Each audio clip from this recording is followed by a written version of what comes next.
Bienvenue à vous, content de vous retrouver sur notre 31, je ne sais trop, 31e funeste Fred. On va noter, on va s'efforcer de faire comme d'habitude de son mieux, hein. Et là, sans attendre, comme ça, vous l'aurez vu, la chose, si j'ose dire, la chose en soi.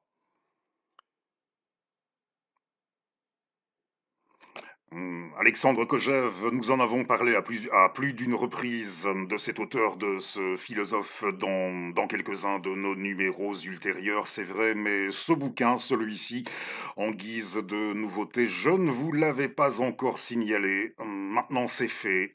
Alexandre Kojève, Kant, dans la collection Tell de la NRF.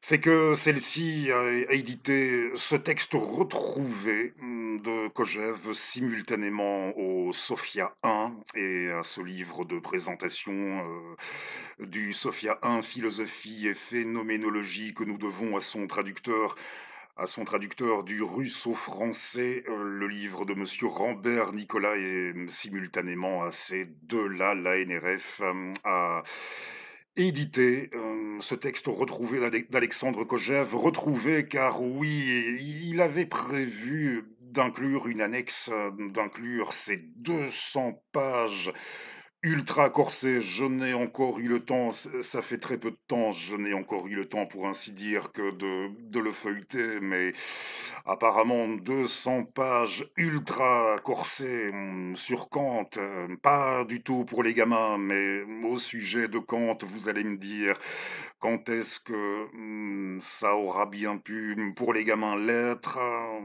On ne sait trop, hein. Et il avait prévu d'intégrer ces 200 pages ultra corsées, de les intégrer en annexe à sa trilogie, la trilogie sur la philosophie païenne. Ces 3 volumes disponibles chez le même éditeur dans la même collection. Oui, une annexe à cette trilogie sur la philo païenne, avant de réaliser que, oui, il ne savait plus, il avait paumé son manuscrit, il l'a égaré. Il ne savait plus où il l'avait mis. Et ce qui peut renvoyer, nous y avons déjà fait allusion, hein, et ça peut, hélas, quelque peu, oui, nous y avons ces aspects quelque peu baroques, rocambolesques de ce personnage, vous voyez, qui rédige des manuscrits philosophiques avant d'avouer les avoir égarés comme ça. Est-ce que ces aspects s'étaient voulus chez lui? On n'en sait trop rien. Là non plus, on n'en sait trop rien, mais le fait est là, et ce texte, fort heureusement, depuis, a été retrouvé, et à présent, il est mis à notre disposition par la NRF. Dans cette collection telle, et oui, Emmanuel Kant, c'est que j'ai déjà fait allusion plus d'une fois dans l'histoire de mes rapports avec les bouquins, qu'on m'ait déjà parlé ou non de leurs auteurs, de leur contenu, rien. Là, pour la chose en soi, comme ça, si j'ose dire, encore, si j'ose dire à nouveau, quand j'y étais confronté, ce sentiment que j'avais avec les bouquins, à la vue du simple livre-objet, mais c'était comme ça, du livre-objet, ce sentiment, cette conviction très rapidement acquise à la vue du livre-objet, que ça faisait déjà quelque part partie de votre serviteur. Oui, et j'ai eu ça avec Henri Michaud, qui était notre poète vedette la semaine dernière de notre numéro. Henri, c'est que avant, oui, avant ce que j'envisage comme un préambule. Préambule à ce qui sera en juin prochain, pour le 80e anniversaire de sa disparition. À Robert le Diable, Robert Desnos, je voulais aujourd'hui ce préambule que vous allez entendre dans quelques instants. Ce préambule à notre numéro dédié à Desnos, on y sera très vite, début juin prochain. Mais avant Desnos, je tenais, outre à vous signaler la sortie de ce Kant de Kojève, à rectifier, à revenir sur certains éléments de nos numéros précédents, et au sujet, car oui, je l'ai maintenant, et direct, voilà, je vous le montre tout de suite. J'ai fait 2 erreurs à son sujet. Je l'ai reçu depuis, maintenant je l'ai, le texte d'André Gide, de Découvrons Henri Michaud et la 1re erreur que j'ai commise, au sujet de l'éditeur, pas chez Alia, mais aux Mille et une nuits. Notez chez Alia en guise, pour ce qui est d'éditer des opuscules, des textes brefs qui étaient devenus assez difficiles avec le temps à se procurer ou quand ils n'avaient pas sombré dans un relatif voire dans le plus complet oubli. Ils font de l'excellent travail chez Alia aussi, mais non, c'est pas chez Alia. Découvrons Henri Michaud d'André Gide, c'est aux Mille et une nuits. J'avais commis une erreur au sujet de l'éditeur et puis je vous avais dit aussi que cette conférence, cet exposé sur Michaud de Gide avait été prononcé. Eh bien non, non, au dernier moment, son auteur avait décidé de l'annuler. Il avait reçu le matin une lettre de menace, un courrier, oui, on peut voir ça comme ça, un courrier de menace d'un nommé Noël de Tissot de la Légion française des combattants, qui l'avait menacé si cet exposé sur Michaud était prononcé de venir foutre la merde. Alors, il avait hésité, je notais, jusqu'au dernier moment. André, il s'était rendu sur place et plus de 700 spectateurs avaient fait le déplacement aussi pour entendre cet exposé sur Michaud et au tout dernier moment, il préféra annuler pour que, voilà, déclara-t-il ultérieurement, de manière à ce que ses compatriotes n'en vinssent pas aux mains de par sa faute. Le texte fut ultérieurement publié, bien entendu, et je vous ai dit l'impact que ça a pu avoir sur le lectorat d'Henri Michaud, hein, dans les années qui suivirent. Nous étions à Nice. Oui, nous étions à Nice un mois jour pour jour avant le déclenchement de l'opération Barbarossa, par conséquent, le 21 mai 1941. Et cette conférence, cet événement était une initiative d'un reporter communiste, d'un membre du Parti communiste, Roger Stéphane. Voilà, et comme ça, vous l'aurez vu pareillement, hein. Découvrons Henri Michaud. Henri Michaud nous a quittés en 1984. Nous étions à l'automne, en octobre, et il était en train de s'affairer sur ce qui devait être sa toile ultime, de peindre quand il a eu son infart. Et l'infirmière de nuit qui était de service cette nuit-là rapportera avoir un bon moment, discuter avec lui tout doucement, discuter avec lui ils avaient parlé de voyage. Ils avaient discuté ensemble de leur séjour à l'étranger, de leurs voyages respectifs, et puis ils s'étaient endormis. Il ne devait plus se réveiller. Nous étions un vendredi matin et l'annonce de son décès ne serait communiquée dans les médias que le lundi, en même temps que celle du cinéaste François Truffaut. Oui, ils avaient parlé de voyage et moi, maintenant, eh bien, pardonnez-moi, je vous propose de partir en voyage et nous allons nous rendre sur le plan spatio-temporel, destination bien singulière. Oui, une Terezin en l'an 45 du siècle dernier, avec un témoignage, si ça vous dit. Nous y voici pour notre préambule en hommage à Robert le Diable, ce témoignage que vous trouverez dans le volume, à la NRF toujours, le volume quarto de l'intégrale de Robert Desnos. Ça ira mieux si je retrouve mes bigleuses, et ça ne prendra pas beaucoup de temps pour ça. Alors, un témoignage que l'on doit à Madame Alena Kalouskova-Tessarova. et auquel elle avait donné le titre, vous le trouverez intégralement dans le Quarto de Desnos, dont je mets les références aussi en description. Alors, un fragment de témoignage d'Alena Kalouskova-Tessarova à la mémoire de Desnos. Il faut se représenter un camp de prisonniers allemands.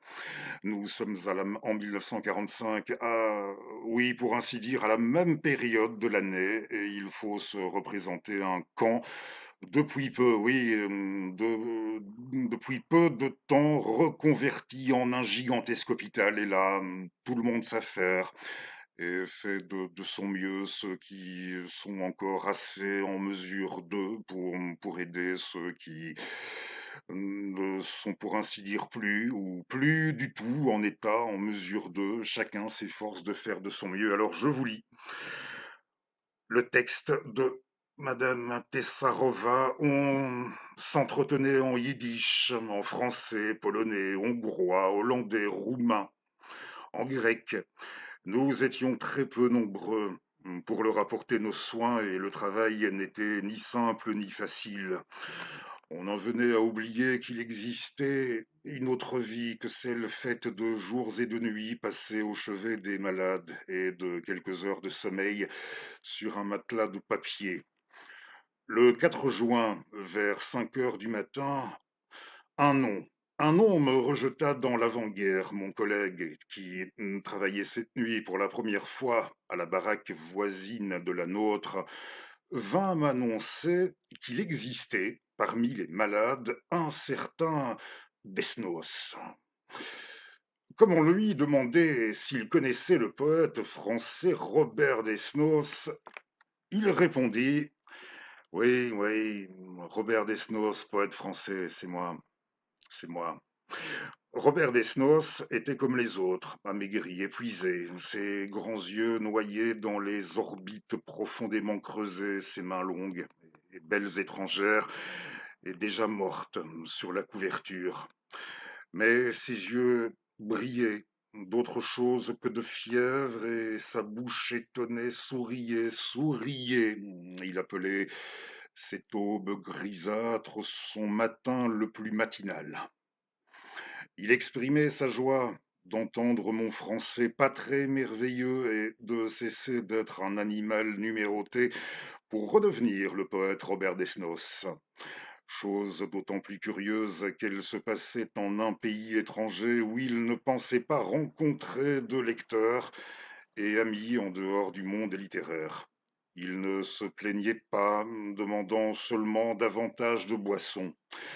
La conversation tourna à la littérature. Il nous racontait ce qu'il savait de ses amis. Il nous questionnait sur la littérature tchèque et s'amusait à imaginer l'homme et l'œuvre d'après les résonances des noms de nos poètes.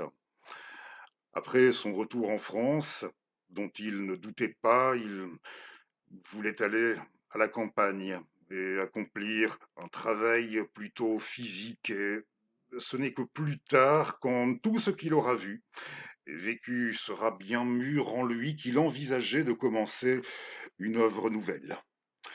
Mais d'abord, il fallait vivre, et il nous promettait d'être un autre Desnos quand nous viendrions le voir un jour. De son travail dans la Résistance, il ne nous entretint qu'une fois, nous avouant que les nazis n'avaient pas appris son plus important crime. Les jours suivants, nous fîmes tout ce qui était en notre pouvoir pour soulager ses souffrances physiques et morales. Nous essayions de le distraire. Le plus souvent, il me demandait de lui raconter des histoires.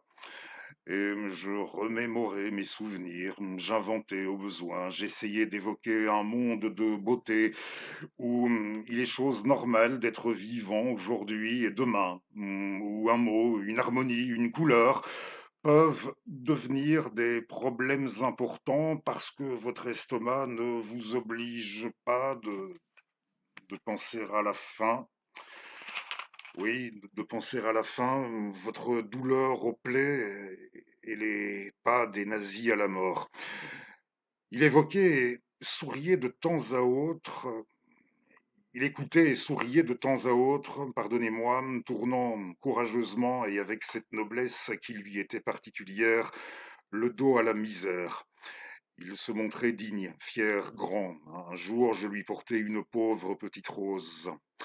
Seul témoignage de beauté que j'avais pu découvrir derrière les barbelés. Il aimait cette fleur de nuit, il aimait cette fleur de tout son espoir, ne voulant pas que je l'emporte, bien qu'elle fût fanée le lendemain. Elle fut incinérée avec son corps, car tout était vain. La dysenterie était trop forte pour son corps épuisé. Après une longue agonie, l'aube grisâtre du 8 juin entendait le dernier battement de son cœur. Nous allons quelques instants, si vous le voulez bien, sortir. Nous revenons à Desnos avant la fin de ce numéro avec un registre a priori différent. Oui, a priori. Nous allons quelques instants sortir de cette atmosphère oppressante de fin de camp de détention et de fin de Seconde Guerre mondiale, car j'aimerais bien vous signaler la sortie d'un livre sur mon patelin. Oui, ça faisait un petit moment que mon patelin, que je ne vous en avais plus parlé. Il est célèbre pour son carnaval, pour son folklore, pour son enceinte fortifiée médiévale, l'une des, oui, des plus importantes dans son état de conservation. En Europe, cette enceinte, nous avons aussi un musée consacré au folklore, au carnaval, le musée international du carnaval et du masque, nous y reviendrons. Et il y a aussi l'artisanat multiséculaire, hein, ses origines à la Renaissance, quelque chose comme ça, on peut dire ça amplement, oui, multiséculaire, l'artisanat de la dentelle qui fut carrément à une époque toute une industrie, comme on nous l'explique très bien dans ce livre que l'on doit alors ces auteurs, Madame Hélène Blanchard. Madame Hélène Blanchard, et qui est dentelière aujourd'hui, retraitée, professeure. Et ce livre a été réalisé en collaboration avec Valérie Blanchard, Valérie Boukmans Blanchard, Blanchard avec T. Petite précision. Alors, Hélène et Valérie ont choisi de traiter de leur sujet dans une perspective multiséculaire, de nouveau multiséculaire, 900 ans. 900 ans d'histoire de notre cité de Binche. Vous allez voir Binche. 900 ans d'histoire en dentelle de nos amis.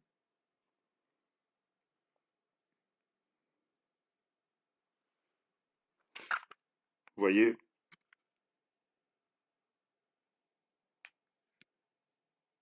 voilà, 900 ans d'histoire de Binche en dentelle. Vous savez, j'aime bien m'y prendre de manière assez kaléidoscopique et j'ai relevé trois ou quatre images, hein, que je vais essayer de vous présenter de mon mieux. Alors, qui nous permettront de nous déplacer par bond. Oui, des bonds, nous allons en effectuer quelques-uns à travers notre histoire. Si on remonte à la fondation de la ville dans un premier temps, oui, c'est que j'aimerais bien vous montrer en premier. Il y a des reproductions d'œuvres, oui, de création dentelière, et il y a aussi des peintures. Et j'aimerais bien débuter pour peinture avec celle-ci.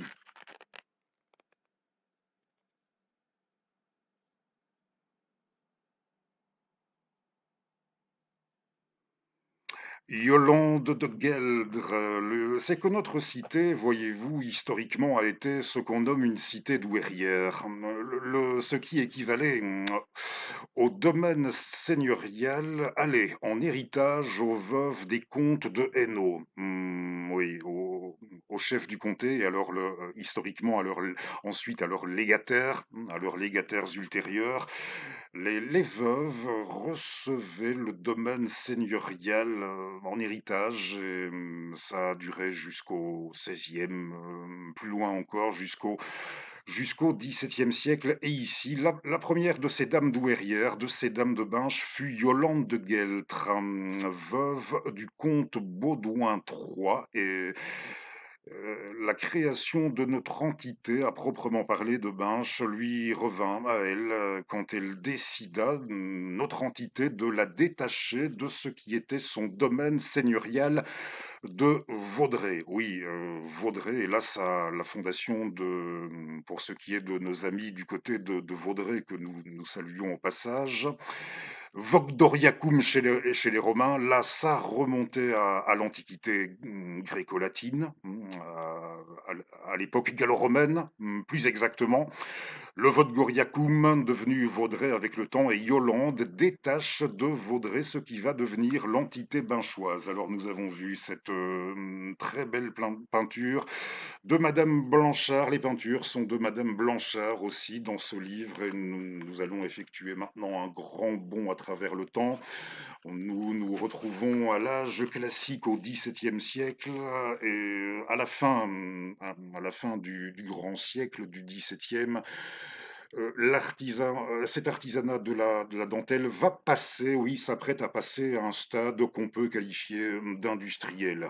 Au XVIIIe siècle, ça va devenir énorme, et il y aura, ça va employer jusqu'aux deux tiers de la main-d'œuvre de notre cité jusqu'au milieu du XIXe siècle, avant de décliner peu à peu. Donc ce n'était pas rien, et la consécration dans la littérature, c'est pas la première fois que je vous le rapporte. Hugo fera allusion à notre dentelle de Binche. Cosette, dans la séquence de son mariage dans Les Misérables, portera de la dentelle de Binche. Alors je vais vous lire ceci, car c'est fort instructif. Il faut attendre, oui, la fin du XVIIe pour que l'activité reprenne. Petit à petit, on redresse la tête, hein. Il y a aussi des tanneurs, des tisserands, des bonnetiers, des couteliers qui s'activent dans notre cité dans cette période de diffusion de ce nouvel artisanat par le biais des congrégations religieuses féminines accueillant des jeunes filles, alors que chaque région se démarque petit à petit par des caractéristiques spécifiques. Il y a fort à parier que la dentelle à fil continu, appelée dentelle de Binche, continue internationalement pour sa finesse et ses points de neige. Oui, c'est à cette époque-là qu'a vu le jour ce qu'on a appelé la dentelle de Binche, plus précisément le point de Binche. Alors, on n'a pas de mention tout à fait précise, hein. Oui, on nous dit en effet, cette dentelle connue pour sa finesse et ses points, qu'on dit points de neige, a vu le jour au XVIIe siècle, mais on n'en a pas de preuves exactes. Tout au plus trouve-t-on dans les recensements de la population de 1797 les traces d'une seule dentelière, pratiquant peut-être la technique. Alors là, je ralentis, car si vous êtes intéressé par l'artisanat en soi, voilà la fameuse technique locale, la technique des fils continus, c'est-à-dire réalisée avec un même nombre de fuseaux du début à la fin de l'ouvrage, le même nombre de fuseaux, et faisant apparaître simultanément motif et fond. Démonstration.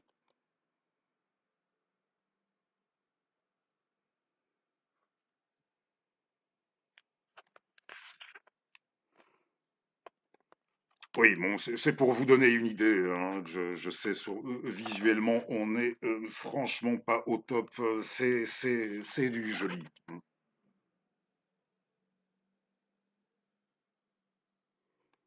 Histoire d'avoir une idée de la dentelle de Binche, notez que notre cité, elle a pu acquérir une certaine réputation aussi pour les pavés de ses rues. Et on va terminer avec ça. C'est que nos amis, dans ce bouquin, un des derniers chapitres, salue nos bons vieux pavés locaux. Et là, je ne vais pas dire que ça devient du délire, mais oui, pour du joli, ça donne un petit peu le vertige, le travail d'imagination, toutes ces variations, à chaque fois sur la base d'un de nos pavés. Voilà, avant de vous lire, pour terminer avec ceci, avant de vous lire le dernier fragment de ce bouquin que j'ai sélectionné, je vous les montre. Les jolis pavés en question, tels qu'ils ont subi leur métamorphose sous les doigts de fée de nos amis.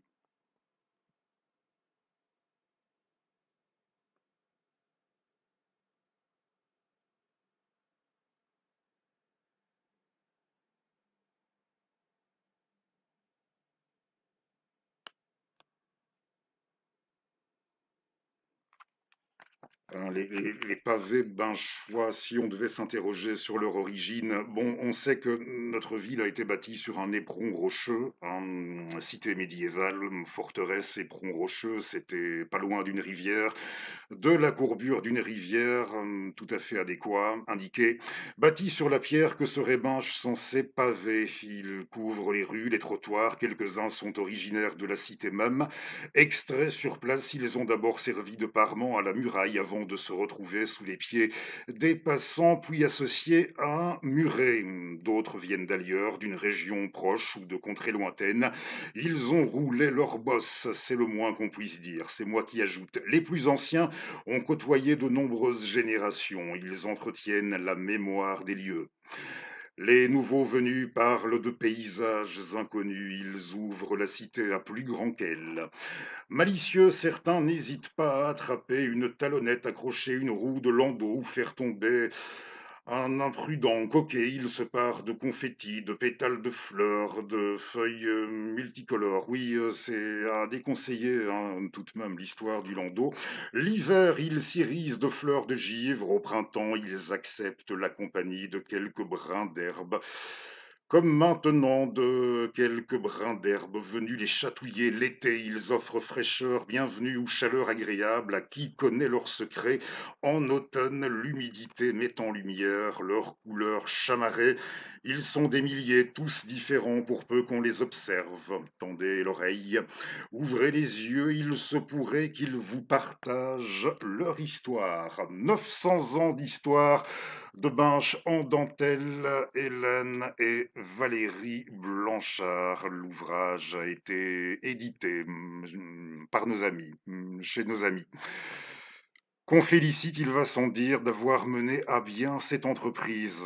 Alors, retour à Desnos. Pour terminer, j'ai sélectionné, il avait 25 ans, en 1925, en pleine effervescence du mouvement du courant surréaliste, et Desnos, là-dedans, on le voyait un peu, on l'appelait le prophète du courant surréaliste, et là, il s'était essayé à ce fameux, oui, nous allons nous intéresser à ces 3 livres de prophéties. Oui, 3 livres, il s'agissait de il avait rédigé ça, au crayon dans 3 cahiers d'écoliers. Le 1er, consacré à des événements historiques, le second à ses amis et le troisième à des choses plus vastes, à, des généralités. On va surtout s'intéresser au premier et au troisième.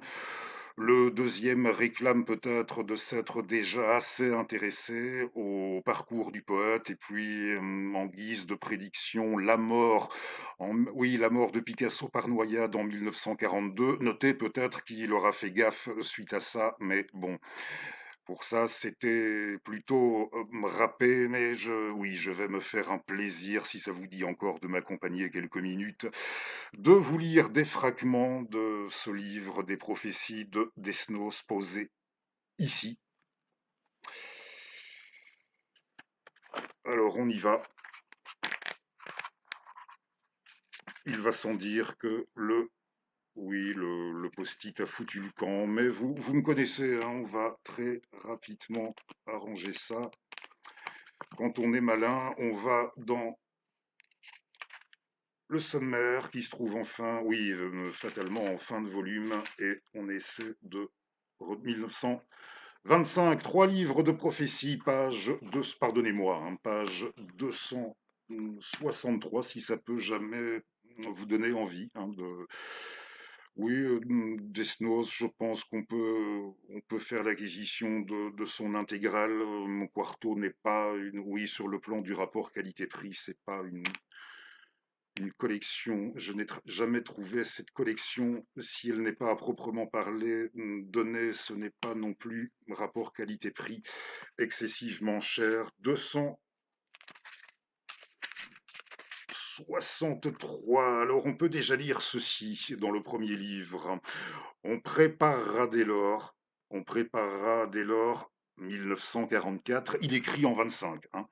On préparera dès lors 1944 des armes sanglantes, Mais les naufrages réduiront à néant l'ambition du baroque et fatal astronome. Qui? Le baroque et fatal astronome, c'est moi qui ajoute, qui me permet, allez savoir. Alors je continue. Juste après nous avoir parlé du naufrage et du baroque et fatal astronome, il ajoute, il écrit ceci. Il écrit tout simplement ça. Il n'y a rien à pardonner. Et puis, solliciter du ciel le secours ou la providence ou la chance sera inutile en 1936. Alors ceux qui déserteront trouveront les routes semées des limaces de la trahison. Je renvoie à votre libre appréciation, autour ou pas de la guerre civile d'Espagne qui débute en 1936. Oui, cette année-là. Et puis, mais bienheureux celui-là qui verra les années 5. Oui, les années 50, commençant par 5, s'il est capable d'aimer jusqu'à sa perte. L'univers sera pour lui fertile en retraite, précise mais tourmenté, car je ne vois nul repos désormais pour les cœurs battants. Ville d'Allemagne. Oui, prophétie suivante. Dans le premier livre, toujours ville d'Allemagne, quel est ton nom? Nuremberg. La famine et la peste passeront ton octroi sans frais en 1929. Je vois planer sur toi, au Tour Eiffel, avant 1935 et dès 1930, une destinée plus lourde que ta pesante structure. Janvier 1936 verra sans aigrette le ciel uniforme de la cité. Le 14 juillet, cette année-là, ne sera plus marqué même par celle des feux d'artifice, mais par des filets parallèles de sang sur la Seine. On peut songer ça peut renvoyer d'une certaine manière, oui, de toute manière, à la couleur rouge au Front populaire, hein, au rouge dans l'absolu. Alors là, on se projette plus loin. Je précise que ces prophéties desnosiennes vont jusqu'en... Oui, elles s'arrêtent en 1999. Et sur la dite année, 1999 verra se renouveler les vieux miracles de l'inépuisable bouteille et des vols auguraux de corbeaux sur Marseille. Une île du Pacifique en l'hémisphère sud disparaîtra parmi les flammes. Un nouveau calendrier pour le troisième millénaire après le Christ, et celui-là portera le nom d'un océan. Mais tu ne connaîtras jamais les années d'un chiffre. Un animal échoué non loin de Dublin passera pour prodigieux, mais il ne fera que répandre l'épidémie et la désolation. Alors, Je, oui, c'est pas la première fois que j'en parle sur cette plateforme de ce bouquin de prophétie de Desnos. Je retourne sur ce que j'avais déjà antérieurement sélectionné. Oui, ici, je vois un phare gigantesque tomber. Oui, j'avais mis à côté de ceci aussi. Je vois un phare gigantesque tomber dans l'Atlantique parmi des éclaboussures d'ombres et d'étoiles. 1948. Alors, on revient au début des années 40. Celle-ci, écoutez bien, celle-ci. Je ne vous fais pas l'offense de vous rappeler, oui, je pense qu'on y a fait allusion déjà dans le courant de ce numéro. 1900, Desnos écrit. En 1925, Desnos écrit encore. 1941, unira les cimetières. Joie, grande joie, 1947, entendra les mages et les prophètes et les croira coiffés à la phrygienne. Les troubles sociaux, je ne sais pas, assez violents, même si on n'en parle plus guère aujourd'hui, oui, qui secouèrent la France en 1947. Alors, et le schisme tourmentera tes derniers jours, papa, pape numéro T16, eu égard aux défections australiennes et gaéliques, et la mer recouvrira la Hollande, sinon jusqu'au Conseil quasi-républicain, et renaîtra de l'ombre la race antique des tentés et des créateurs de ciel. Russie, Russie, ton destin est blanc comme neige, et pour gagner au change, tu perdras jusqu'à ton nom. Des steppes mongoliques aux frontières polonaises, 1985. 1985. Alors, 1991, pour les plus jeunes d'entre vous peut-être, 1991, la première des guerres du Golfe avec intervention américaine contre l'Irak. 1991, année de rêve et de sommeil en dépit de désastres sans nombre sur la mer, de l'incendie périodique, des plus grandes forêts, de l'écroulement de la reine des cités de l'Est, Nagasaki. Oui, de l'écroulement de la reine des cités de l'Est, Nagasaki, visité par le feu et le fer en fusion. Alors, je vous avais dit que nous passions pour ce qui était du deuxième bouquin et je vous lis en vrac la fin du troisième. 1941, année de mes fantômes. Il me semble pourtant que je serai mort d'ici là. Éternité, mon unique certitude est la raison de mon angoisse. Que fais-je dans cette maison? Que fais-je dans cette maison parmi les marais salants 1935? Quelle solitude ma vie à venir. Je ne serai jamais bien aimé. Je ne crois pas mourir d'une mort naturelle.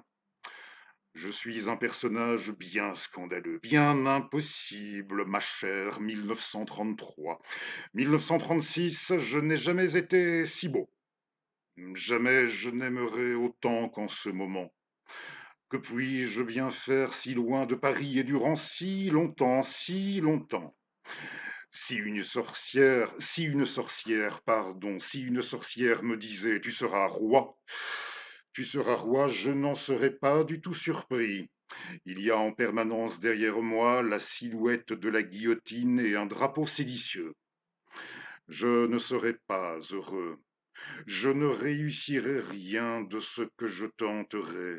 Je serai l'inlassable tentateur.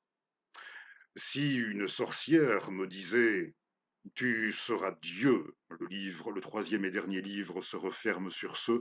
Si une sorcière me disait tu seras Dieu, je répondrais je le suis. Dieu ou Robert le Diable. Alors vous me connaissez, je vous remercie d'ores et déjà de m'avoir suivi et je vous retrouve dans une petite semaine. Je n'ai rien d'un... Oui, pour ce qui est d'aimer tout le sensationnalisme, le voyeurisme, c'est pas du tout dans mon style, mais terminé avec cette photo. Ce numéro, ce préambule d'hommage à Desnos, j'y tenais beaucoup. Alors oui, Dieu, il le serait, Dieu ou diable, Robert le diable. Et au sujet de cette photo, si Louis Aragon même a écrit de son mieux tout ce qu'il pouvait à la vue de cette photo pour lui en émaner, ce n'est certainement pas nous autres qui allons postuler. Alors, c'était quelques jours, si pas quelques heures avant, à Terezin, au centre, appuyé sur un coude, Robert le Diable.